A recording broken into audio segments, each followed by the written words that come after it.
प्रयोगशाळा कृषी विज्ञान केंद्राला प्राप्त झाली होती मानव विकास मिशन अंतर्गत.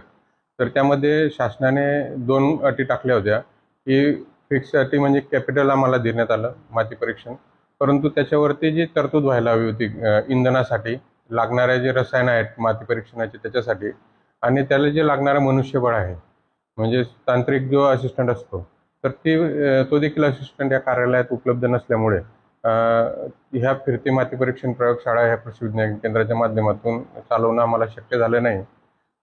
यावर्षी काही कलेक्टर महोदयांच्या माध्यमातून आणि बाकी आपण इतर NGOंना देखील कॉन्टॅक्ट केला होता की जर कोणी यामध्ये इच्छुक असेल की जे ही माती परीक्षण प्रयोगशाळा चालवायस इच्छुक असेल तर त्यांनी देखील ही घ्यावी ताब्यात आणि तसं पुढे माती परीक्षण करून देण्यास आमची ना हरकत आम्ही तशी कळवली होती.